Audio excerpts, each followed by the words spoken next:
Il a failli mourir en prison. Jambas aurait pu mourir l'année dernière.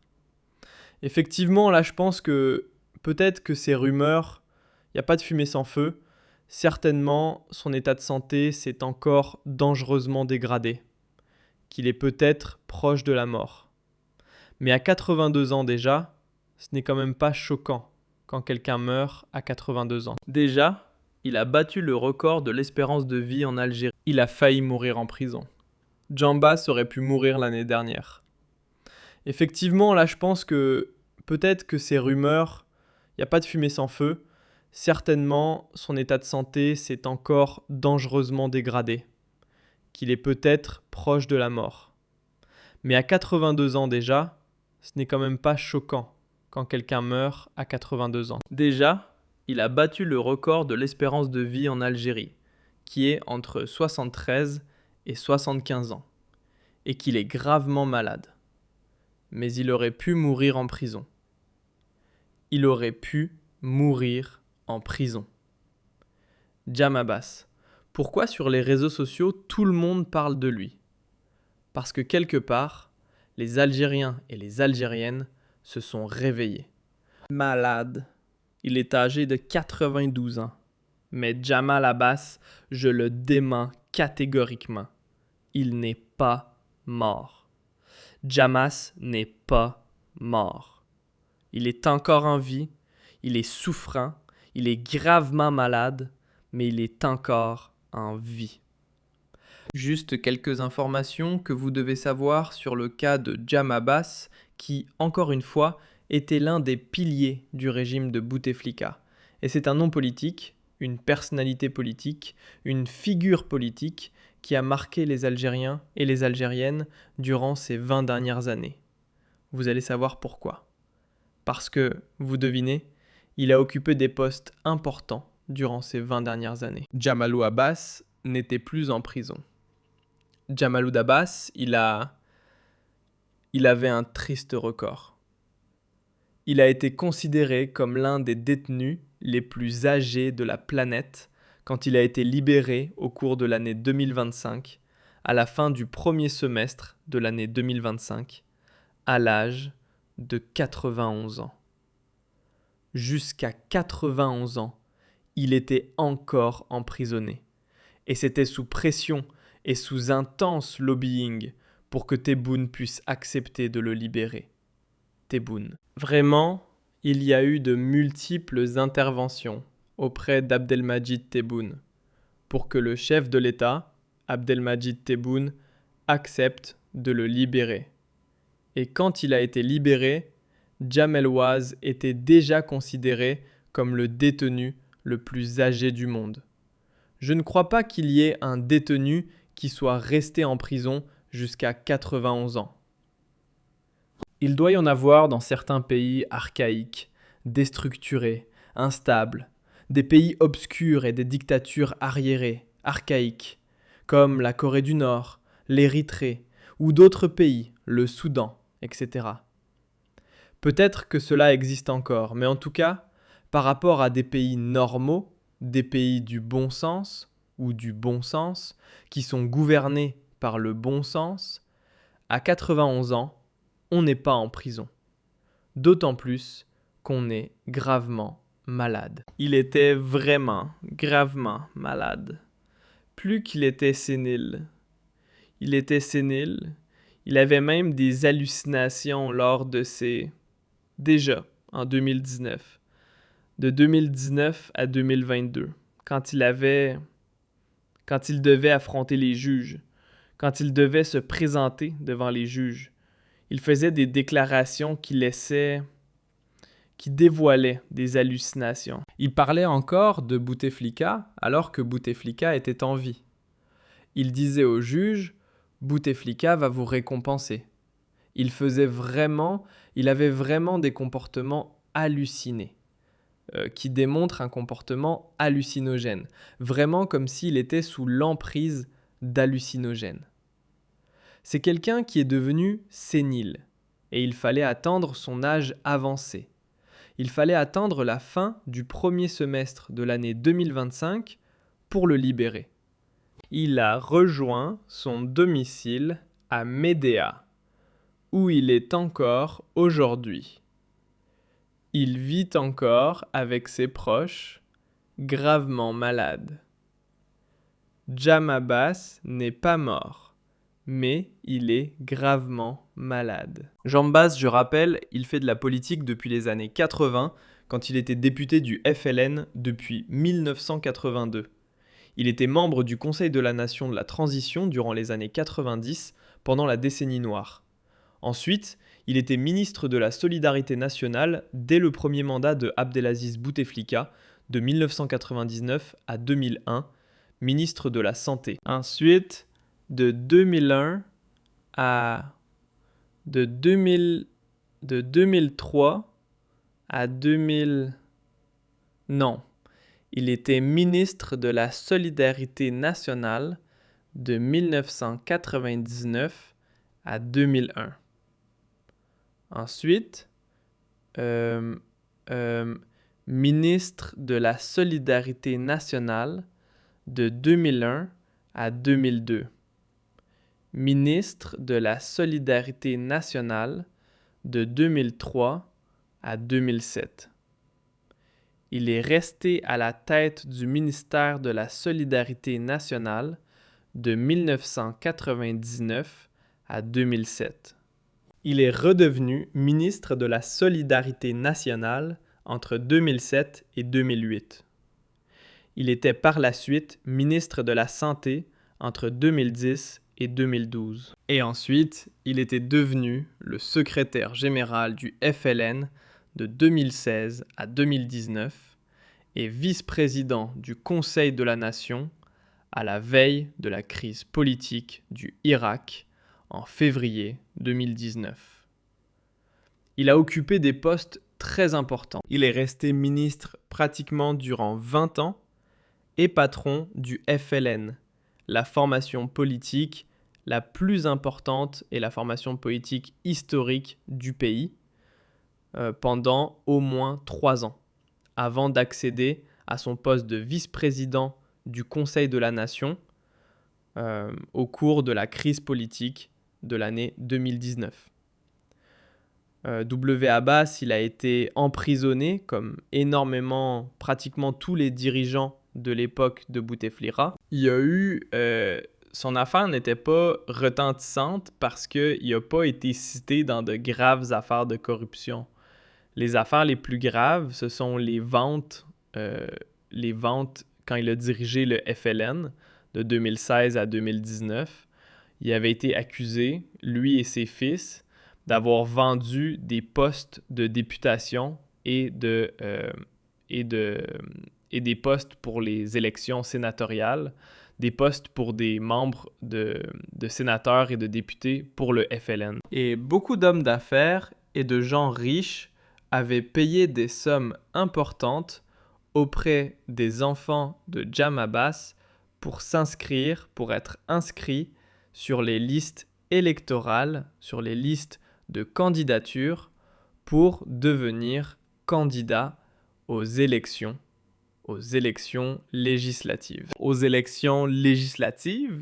Et pour être élu par la suite député, sénateur. Et ces gens payaient de l'argent pour avoir les immunités parlementaires et sénatoriales, pour se protéger contre les procédures judiciaires. C'était le gros scandale qui avait défrayé la chronique. Il y a eu plusieurs autres affaires. Il avait été condamné à 3 ans de prison ferme le 8 août 2022 pour dilapidation des deniers publics et pour détournement de fonds quand il était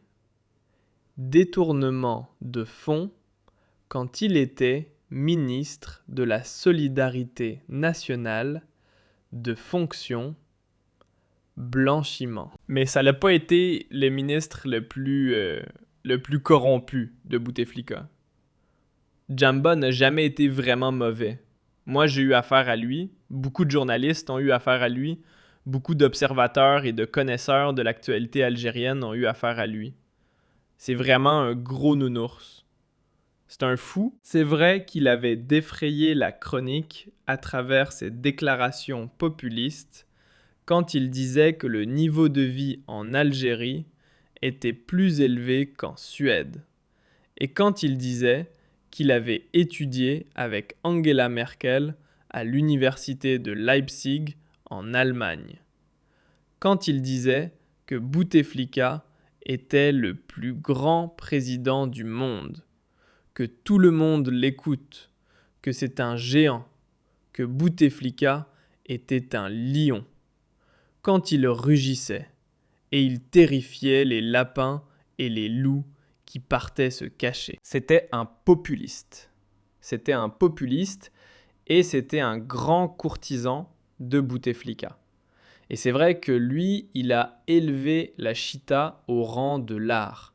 Il a fait de la chita un art. Mais il n'a jamais été mauvais. Ce n'est pas un dictateur. Ce n'est pas quelqu'un qui a incarcéré des gens ou qui est intervenu pour mener des gens en prison. Ce n'est pas quelqu'un qui a instrumentalisé la justice ou qui a instrumentalisé sa proximité avec Abdelaziz Bouteflika ou qui a instrumentalisé son pouvoir, ses fonctions ou son influence au sein du système pour provoquer des incarcérations, l'emprisonnement ou pour harceler, instrumentaliser les chefs de sécurité, harceler, terrifier, racketter ou faire chanter ses adversaires politiques. C'est quelqu'un qui était vraiment d'une certaine élégance. C'est vrai qu'il n'était pas exemplaire au niveau de la gestion des fonds publics. C'est vrai qu'il aimait plus Bouteflika que l'Algérie.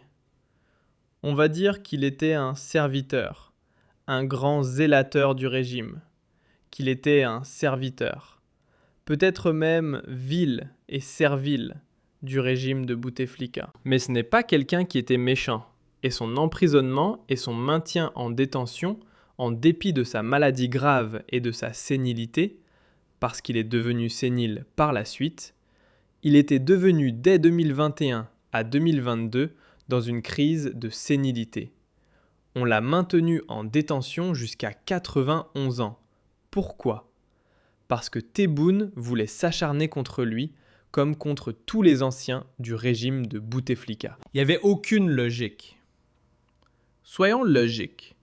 Dans tous les pays civilisés, quand on dépasse 80 ans, 75 ans, il n'y a pas de raison pour rester en prison. Surtout quand on est gravement malade et quand on n'a pas commis de crime. Parce que Abbas n'a pas tué, il n'a pas violé un enfant, c'est pas un pédophile, c'est pas un violeur en série, c'est pas un tueur en série, c'est pas un terroriste, il n'a pas posé de bombe. Ce sont des délits de corruption, des délits de détournement. Pour ce genre de délit, quand on dépasse les 80 ans, qu'on est sénile, qu'on est gravement malade, on est relâché. La justice, ce n'est pas faire preuve de cruauté. La justice, ce n'est pas de la torture. La justice, ce n'est pas infliger du mal, infliger des douleurs. Ce n'est pas rabaisser quelqu'un, le tuer en prison. Il a failli mourir en prison. Jambas aurait pu mourir l'année dernière. Effectivement, là, je pense que peut-être que ces rumeurs, il n'y a pas de fumée sans feu. Certainement, son état de santé s'est encore dangereusement dégradé, qu'il est peut-être proche de la mort. Mais à 82 ans déjà, ce n'est quand même pas choquant quand quelqu'un meurt à 82 ans. Déjà, il a battu le record de l'espérance de vie en Algérie, qui est entre 73 et 75 ans, et qu'il est gravement malade. Mais il aurait pu mourir en prison. Il aurait pu mourir en prison. Jam Abbas, pourquoi sur les réseaux sociaux, tout le monde parle de lui ? Parce que quelque part, les Algériens et les Algériennes se sont réveillés. En 2019, les Algériens et les Algériennes ont exprimé une large satisfaction. Ils se sont même réjouis. Ils ont même applaudi les emprisonnements expéditifs et systématiques de toutes les figures emblématiques du régime de Bouteflika. Parce qu'à l'époque, les Algériens et les Algériennes pensaient naïvement, ils ont pensé naïvement que le mal de leur pays, que la source du malheur de leur pays, que la source de leur sous-développement, que la source des inégalités et des injustices qui frappent de plein fouet leur pays étaient ces dirigeants qu'on accusait de tous les maux. Des corrompus, des dictateurs, des salopards, des voleurs. On les a accusés, on a voulu faire croire aux Algériens et aux Algériennes, et ça a marché. Ça a été une grosse opération de manipulation de l'opinion publique. Même des journalistes expérimentés comme moi ont cédé quelque part, même si moi j'étais le plus vigilant. Je pense que je n'avais pas cessé de mettre en garde contre ces procès, contre ces emprisonnements, contre la banalisation de ces emprisonnements, contre ces procès expéditifs, contre les effets désastreux et néfastes de ces vengeances judiciaires, parce que c'est de la vengeance, ça n'a jamais été du droit. On a emprisonné des personnes âgées, d'anciens ministres, d'anciens dirigeants, qui ont servi leur pays et qui ont servi l'État algérien pendant des décennies, qui ont commis des torts. Certains ont même commis des bêtises. Certains sont même impliqués dans des scandales de corruption. Certes, mais on les avait jugés, sans aucun respect de la présomption d'innocence, sans faire preuve de rigueur, sans enquête sérieuse, sans investigation judiciaire poussée jusqu'au bout, ou sans preuve matérielle. Le temps de la justice n'a jamais été respecté. On les a expédiés en prison.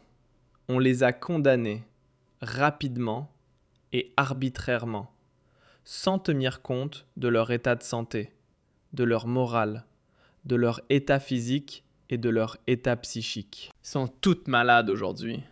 Tous les dirigeants qui ont été emprisonnés sont tous malades. Les gens, les Algériens, les Algériennes, quelques années plus tard, quand ils ont vu que le régime de Tebboune, quand il a été instauré, 2-3 ans après, que le pays va encore plus mal, que la corruption est encore plus grave qu'avant, qu'il y a encore moins de liberté publique, individuelle, que la pauvreté, elle, est plus grave, que la misère sociale, elle, est plus intense, que les inégalités sont encore plus accentuées, que tout va mal par rapport au passé et que finalement, les Algériens et les Algériennes ont découvert qu'ils étaient victimes d'une supercherie. Que cette manipulation qui consistait à leur faire croire que tout le mal de l'Algérie était de la faute de Bouteflika et de ses dirigeants, c'était une supercherie. Puisque les Algériens et les Algériennes ont découvert qu'à l'époque de Jamel Abbas, on vivait mieux, les salaires se portaient bien, se portaient mieux, le pouvoir d'achat se portait mieux, le dinar se portait mieux, là, il y avait moins de pénurie, il y avait moins de chômage, il y avait moins de pauvreté, il y avait moins de dictature, de totalitarisme que jamais. On peut lui reprocher tout ce qu'on veut. On le critiquait, on le caricaturait, on le vilipendait, on se moquait de lui. Jour et nuit, jamais quelqu'un n'est entré en prison parce qu'il a critiqué Jamel Abbas. Tebboune, lui, il est venu, il a instauré un régime totalitaire, autoritaire, dictatorial, où tout le monde part en prison pour un message sur Facebook, pour une vidéo, pour un commentaire, pour un like ou un partage sur les réseaux sociaux. Donc les Algériens et les Algériennes, depuis 48 heures, la majorité scanne les publications sur les réseaux sociaux sur la rumeur annonçant la mort de Jamel Abbas. Il faut juste les scanner. Il faut juste scanner ces publications-là. Et vous allez découvrir que les Algériens et les Algériennes se solidarisent. Ils ont exprimé leur indignation. Ils ont tous, les commentaires ont dit, la majorité, peut-être pas tous, mais la majorité écrasante des commentaires ont affirmé que c'est honteux. Comment quelqu'un comme Diabas, aussi âgé, va de sa cellule de prison jusqu'à l'hôpital où il est mort. De la cellule de prison jusqu'à la morgue. c'est inhumain. Pourquoi ne pas l'avoir libéré? Pourquoi ne pas l'avoir relâché? Pourquoi ne pas avoir fait preuve de clémence? C'est quoi cette barbarie? C'est quoi cette cruauté? C'est quoi cette ignominie? Les gens ont été choqués par cette rumeur parce que pour eux, c'est fait. Les Algériens, les Algériennes ont compris que ce n'est pas de la justice. Maintenir en détention quelqu'un gravement malade, victime de plusieurs maladies chroniques très dangereuses ou de maladies incurables, ce n'est pas de la justice, c'est de la barbarie, c'est de la torture. Abdelmadjid Tebboune a maintenu des dirigeants très malades. On en parlera dans une émission. Pas que lui. Les Ahmed Ouyaya, ils sont tous malades. Ils ont tous un cancer. Ils sont tous maintenus en détention alors que Tebboune sait très bien qu'il risque de mourir. Jam Abbas, quand Tebboune... Jam Abbas était le patron de Tebboune. Parce que Tebboune était membre du conseil politique du FLN, était un haut responsable du FLN lui aussi, quand il était ministre de l'Habitat, qui était le patron de Jamal Abbas. Il y avait des rapports très cordiaux. Abbas n'a jamais fait de mal ne lui a jamais fait de mal, mais comment s'est comporté avec le cas de Djamba? Il a consenti à le libérer qu'au moment où on lui a dit « C'est bon monsieur ». Si vous le laissez en prison, il va mourir, il est sénile, pratiquement dans un état végétatif. Et aujourd'hui, clairement, encore une fois, cette rumeur, elle est infondée, mais elle n'est pas inexacte à 100%. Il est gravement malade. Il pousse ses derniers soupirs. Abbas, mahouh, il n'est pas dans une santé étincelante.